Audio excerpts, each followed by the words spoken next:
د مومن سپورټس یوټیوب چینل مینوالو السلام علیکم. ستاسو کوربه ستاسو دوست ابراهیم مومن له یوې بلې ویډیو سره ستاسو خدمت کې دی. ملګرو په دې ویډیو کې په دې باندې خبرې کوو چې افغانستان 2021 کال کې څومره سیالۍ لري، افغان کرکټ بورډ ته څومره تابع نیولې ده، کومې سیالۍ یو ځل بیا په هوا کې اوچتې شوي دي او ورکې شوي دي، او آیا له استرالیا سره په هماغه نیټه باندې چې کومه افغان کرکټ بورډ په احساساتي بڼه باندې اعلان کړی ده استرالیا سره ټیسټ سیالۍ کیدونکې ده او که نه. په دې اړه به په دې ویډیو کې تاسو ته پوره معلومات او وضاحت درکو. خو که تر اوسه مو مومن سپورټس یوټیوب چینل سبسکرایب کړی نه وي نو سبسکرایب یې کړئ او هم یې له نورو ملګرو سره شریک کړئ. راځو د افغانستان 2021 کال ته. افغانستان د کرکټ تاریخ تر ټولو مصروفه کال 2021 کال ده. افغانستان به 2013 کال FTP له مخې په دغه کال کې ایشیا کپ، شلوريز نړیوال جام، استرالیا سره ټیسټ، هند، سریلانکا، پاکستان سره 2022 کال 50 ورځې کرکټ نړیوال جام ته غوروي پړاو، زیمبابوې سره تګ او راتګ لوبې، له ایرلند سره سیالۍ تګ او راتګ بڼه باندې، او هم له ویسټ انډیز سره او له هالند سره سیالۍ ترسره کړي. یعنې کافي مصروفه کال دی د افغانستان کرکټ لپاره. خو خبره تر دې حالته پورې رسېدله چې د افغانستان کرکټ بورډ په مشرتابه کې او د افغانستان په کرکټ بورډ کې اداره کې د بې ظرفیتۍ له کبله او کم ظرفیتۍ له کبله تر اوسه پورې افغان کرکټ ملي لوبډله عربي اماراتو ته نه ده لیږل شوې.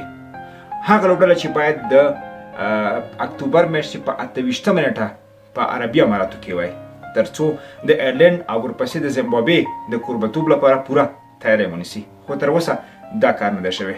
افغان لوبغاړي او ان د کپتان اصغر افغان پاړول کېږي چې له CEO او کرکټ ډایرکټر رئیس احمدي صاحب سره په همدې اړه باندې توندې خبرې کړي دي او ګواښ یې هم کړی دی که په راتلونکو څو ورځو کې سیالۍ او تمرینات برابر نشي، اعلان نشي، نو دوی به ولس سره ډېر څه شریک کړي او هم به له راتلونکو سیالیو بایکاټ اعلان کړي.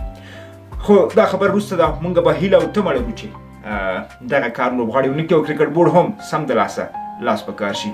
په هند کې کورونا عربي اماراتو په افغانستان ویزې بندي کړي، کرکټ بورډ هم هڅه کوي په عمان کې د سیالیو کوربتوب وکړي. خو تر اوسه د سیالیو اګزیکټ او دقیق کوربه هیواد، نیټې او دغه راز کومه ټیسټ سیالۍ چې موږ لرله او 3 شلوريزه لوبې چې موږ لرلې له ایرلند سره په راتلونکي جنوري میاشت کې په هغې اړه هم معلومات نشته. دا چې دغه سیالۍ به کوم پروډکشن او کوم تلویزیون په افغانستان کې خپروي په دې اړه هم معلومات نشته.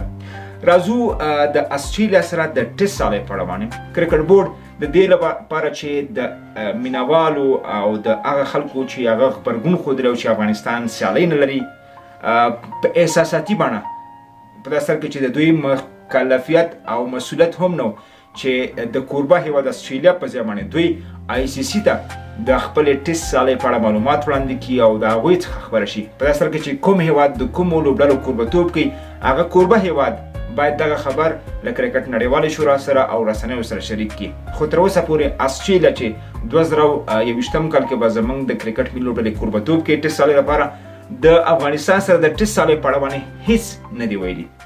خو کرکټ بورډ وایي چې دغه سیالۍ به په نومبر میاشت کې ترسره کېږي چې نیټه یې لا هم معلومه نه ده.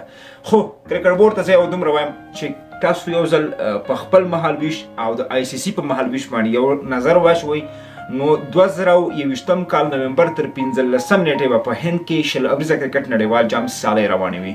د هغې پوره 6 ورځې وروسته به استرالیا د نومبر په 22 نیټه په 15 ایشز ټیسټ سیالۍ وکړي چې د دسمبر تر وروستۍ نیټې پورې به روانې وي، له میلمه انګلستاني کرکټ ملي لوبډلې سره ایشز ټیسټ سیالۍ وکړي. په خپله افغان کرکټ ملي لوبډله چې په 2021 کال 50 شلوريزه کرکټ نړیوال جام کې به لوبېږي، په 15 نومبر به دغه نړیوال جام پای ته رسیږي. نو څرنګه چې کله موږ په 3مه هفته کې د 2021 کال نومبر په 3مه هفته کې موږ باید زیمبابوې ته لاړ شو، د FTP له مخې له زیمبابوې سره یوه ټیسټ 3 ورځې او 3 شلوريزه سیالۍ ترسره کړو. کوم داسې چانس زموږ دپاره شته دی چې موږ په همدې نومبر میاشت کې چې استرالیا ایشز ټیسټ سیالۍ لري، شلوريزه کرکټ نړیوال جام به وي، افغان کرکټ ملي لوبډله د FTP له مخې باید زیمبابوې ته سفر وکړي. تاسو په کومه تاریخ په کومه نیټه باندې ما خو شخصا داسې کوم سپیس یا خالیګاه پیدا نه کړه، نو د نومبر په میاشت کې له استرالیا سره په هیڅ صورت اوسنۍ FTP ته په کتو البته که تاسو په اف ټي پی کې کوم بدلون راوستي وي نو ولس سره شریک کړئ چې دغه اندېښنې او دغه شکونه او دغه ګنګوسې پای ته ورسیږي. که پخوانی اف ټي پي نو خلک مه دوکه کوئ، د خلکو ذهنونه مه اذهان مه خرابوئ، کوشش وکړئ چې ولس ته حقیقت شریک کړئ، ولس سره حقیقت ووایي. نو نومبر میاشت کې د 2013 کال د اف ټي پي له مخې زه ځان نه یم د اف ټي پي له مخې 2021 کال نومبر میاشت کې د افغانستان او آسټرالیا ترمنځ د ټیسټ سیالۍ هیڅ قسم امکان نشته دی. البته یو څه بیا هم یادونه کوم که کرکټ بورډ د 2013 کال په اف ټي پي کې چې موږ ته پکې څه باندې نوي نړیوالې ټیسټ 500 ورځې او 100 ورځې سیالۍ راکړل شوې وي په هغې کوم بدلون راوستی وي نو ولس سره دې شریک کړي. یو بله یادونه کوم دوستانو 2019 کال کې موږ له زیمبابوې سره ټیسټ سیالۍ لرله، هغه ټیسټ سیالۍ په هوا کې ورکه شوه. 2020 کال کې موږ له آیرلینډ سره یوه ټیسټ او 3 شل ورځې لوبې لرلې، هغه ټیسټ سیالۍ په هوا کې لاړه. د آسټرالیا سره موږ ټیسټ سیالۍ لرله، هغه راتلونکي کال ته لغوه شو. سږ کال راتلونکي 2021 کال په جنورۍ کې موږ له آیرلینډ سره په هند یا په عربي اماراتو کې یوه ټیسټ 350 ورځې او 3 شل ورځې لوبې لرو. کرکټ بورډ یوازې د 350 ورځې لوبو خبر ورکړی دی. 3 شل ورځې او یوه 50 ټیسټ سیالۍ په هوا کې ورکه شوې ده. زما ګمان او زما معلومات داسې دي چې افغانستان کرکټ بورډ له سخت مالی بحران سره مخ دی. افغان کرکټ بورډ پیسې یا بجټ یا بودیجه نه لري ترڅو د لوبډلو کوربتوب لپاره ټیسټ او هغه شل ورځې سیالۍ چې هغه د آی سی سی په مکلفیتونو کې نه دي 350 ورځې سیالۍ باید کرکټ بورډ ترسره کړي، ځکه هغې ته موخه 2023 کال 50 ورځې کرکټ نړیوال جام ته غوروي پړاو لوبې دي.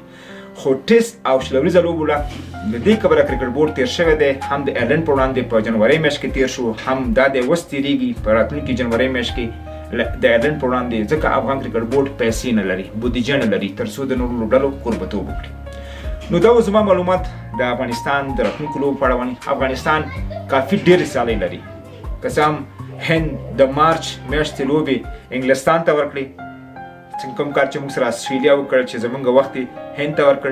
دغسې 2020 کال کې هند زمونږ وخت چې باید موږ سره 350 ورځې سیالۍ په مارچ میاشت کې ترسره کړې وې، هغه وخت دوی د آی پی ایل نه وړاندې انګلستاني کرکټ ملي لوبډلې ته ورکړ او موږ سره به د کال په اوږدو کې بیا سیالۍ کې چې د هغې نیټه هم لا تر اوسه معلومه نه ده، خو هغه سیالۍ حتما کېږي.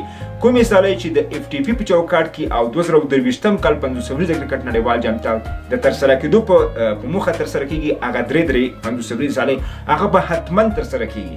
افغان کرکټ بورډ که امکانات لري او که نه لري هغه به حتما ترسره کېږي.